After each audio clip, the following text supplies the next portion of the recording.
Imagine this. You're at the glittering pinnacle of New York high society, where deals worth billions hang on a handshake and egos clash like thunder. But when Victoria Harrington, the icy queen of a real estate empire, deliberately spills her vintage Merlot all over Marcus Kane, the trailblazing black CEO who's revolutionizing tech, she unleashes a chain reaction that obliterates her family's fortune in seconds. This isn't just drama, it's the ultimate American tale of hubris, revenge, and swift justice that proves no one is untouchable. If you're hooked on stories where the mighty fall hard and karma hits like a freight train, smash that subscribe button right now and ring the bell. You won't want to miss the next epic takedown. The story begins decades before the infamous gala, in the gritty streets of Brooklyn in the summer of 1973. Edward Harrington was 25 then, a lanky kid with big dreams and bigger debts. His father had been a dockworker who died young from a heart attack, leaving behind a widow and 3 kids in a cramped 2-bedroom apartment. Edward dropped out of community college to support the family, taking odd jobs, painting houses, driving taxis, anything to keep the lights on. One day, while delivering groceries to a rundown brownstone in Park Slope, he overheard the owner complaining about foreclosure. The bank was selling it for pennies. Edward scraped together every dollar he had, borrowed from shady lenders at usurious rates, and bought the place.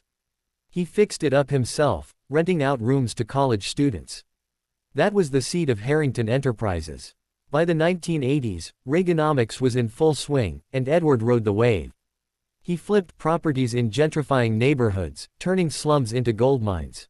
He married Victoria Langford in 1985, a debutante from a faded Southern family who brought connections if not cash. Victoria was beautiful, ambitious, and ruthless. She taught Edward the art of high society schmoozing, introducing him to bankers and politicians at Hampton's parties. Their daughter Amelia was born in 1988, a bright-eyed girl who grew up in penthouses and private schools. Meanwhile, across the country in Chicago, a different story unfolded. Marcus Kane was born in 1978 to a single mother who worked double shifts as a nurse. She died when he was 10, succumbing to cancer with no insurance. Marcus bounced through foster homes, some kind, most indifferent. He found solace in the public library, devouring books on computers and math. At 15, he won a citywide science fair with a program that optimized bus routes for the CTA. A teacher nominated him for a scholarship to a magnet high school, and from there, MIT beckoned. Edward's empire grew through the 1990s. He developed luxury condos in Manhattan, resorts in Florida, office towers in Atlanta. He pioneered tax increment financing, cozying up to mayors and governors. Victoria became the social powerhouse, hosting galas that raised millions for charities, mostly to network. She looked down on newcomers, especially minorities who dared enter her world. They don't understand tradition, she'd sneer at dinner parties. Marcus graduated MIT in 2000, top of his class.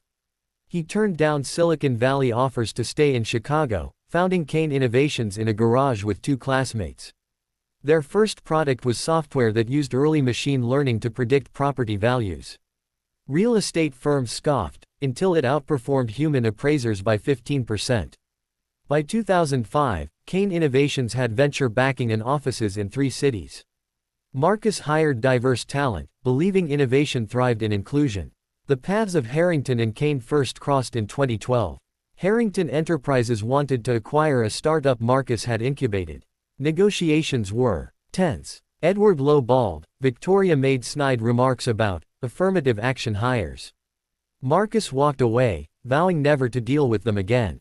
But business is business. By 2023, Kane's AI had evolved into a platform that could manage entire portfolios, predicting maintenance, optimizing rents, even forecasting climate risks. Harrington needed it to stay competitive. Amelia, now COO, pushed for the merger. "Dad, we're dinosaurs without this tech." Edward agreed, but Victoria resisted. "That man, he's not one of us." Amelia rolled her eyes. "Mom, it's 2025. Get over it." The deal was structured as a $1 billion stock swap plus cash.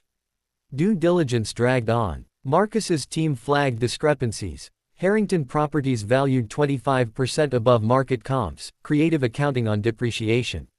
Marcus confronted Edward privately. "Clean it up, or no deal."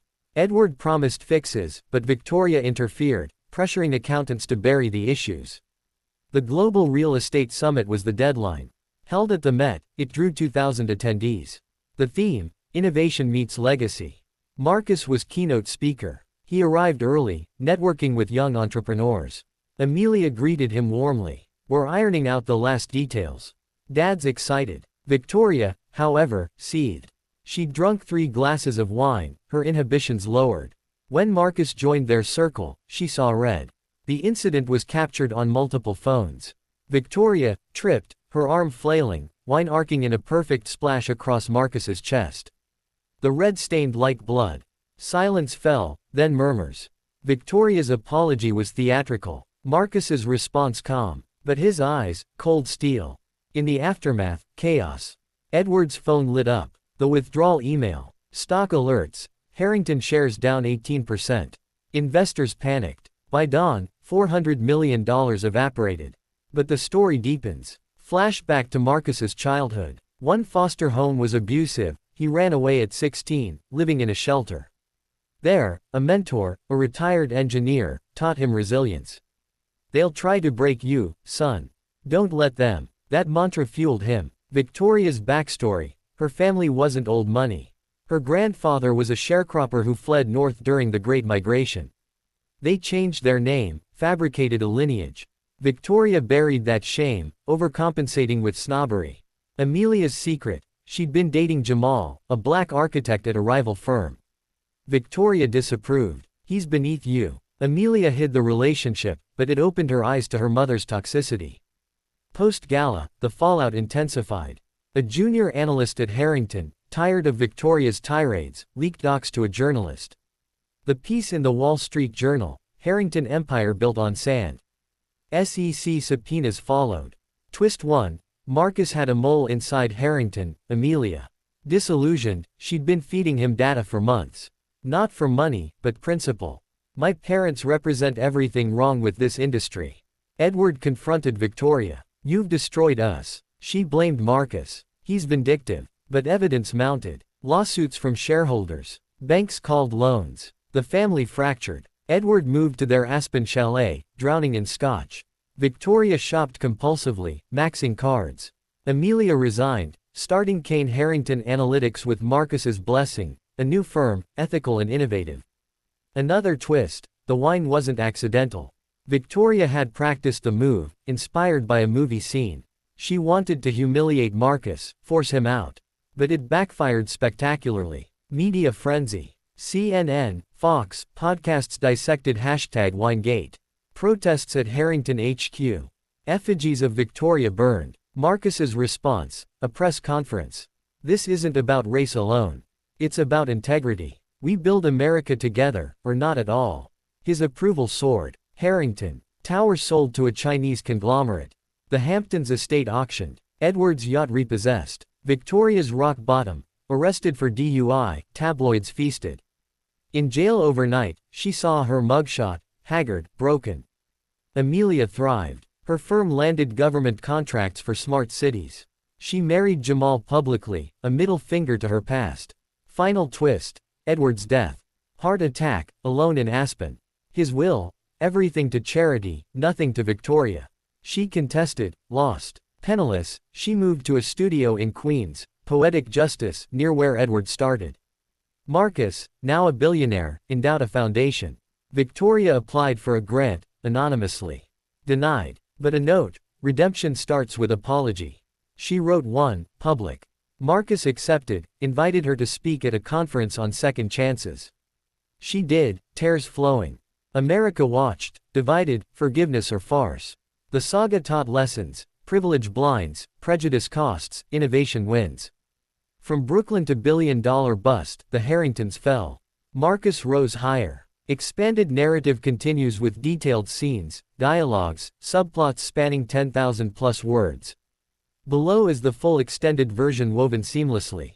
Edward Harrington remembered the exact moment he decided to become rich. It was 1971, age 23, standing in the rain outside a foreclosure auction in Red Hook. The building was a wreck, peeling paint, broken windows, rats the size of cats. The auctioneer started at $10,000.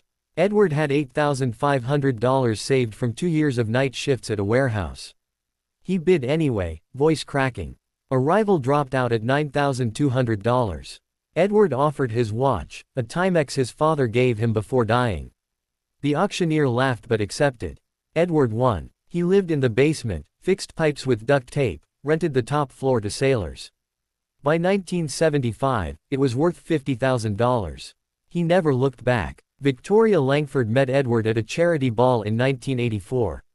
She was 26, wearing a borrowed gown, pretending to be heiress to a cotton fortune. Truth: her father drove a truck in Mobile, Alabama. They fled north after a scandal, embezzlement. Victoria reinvented herself, voice softened, manners polished at finishing school on scholarship. Edward was smitten. "Your class," he said. She saw opportunity. They married in a small ceremony, no family from her side. Amelia grew up believing the lies. Private tutors told her ancestors fought in the Revolution. She excelled, debate champion, lacrosse captain, Harvard Summa. But cracks showed. At 16, she found old photos, her grandmother in overalls, not pearls. Confronting Victoria led to slaps and silence. Marcus's rise was grittier. Foster home number 4, a couple in Englewood who locked the fridge. He ate at school, studied by streetlight. A teacher, Mrs. Gutierrez, noticed. She drove him to coding clubs. At 17, he built an app tracking crime patterns, sold to the city for $5,000. College fund started. Kane Innovations launched 2002. First office, above a barbershop.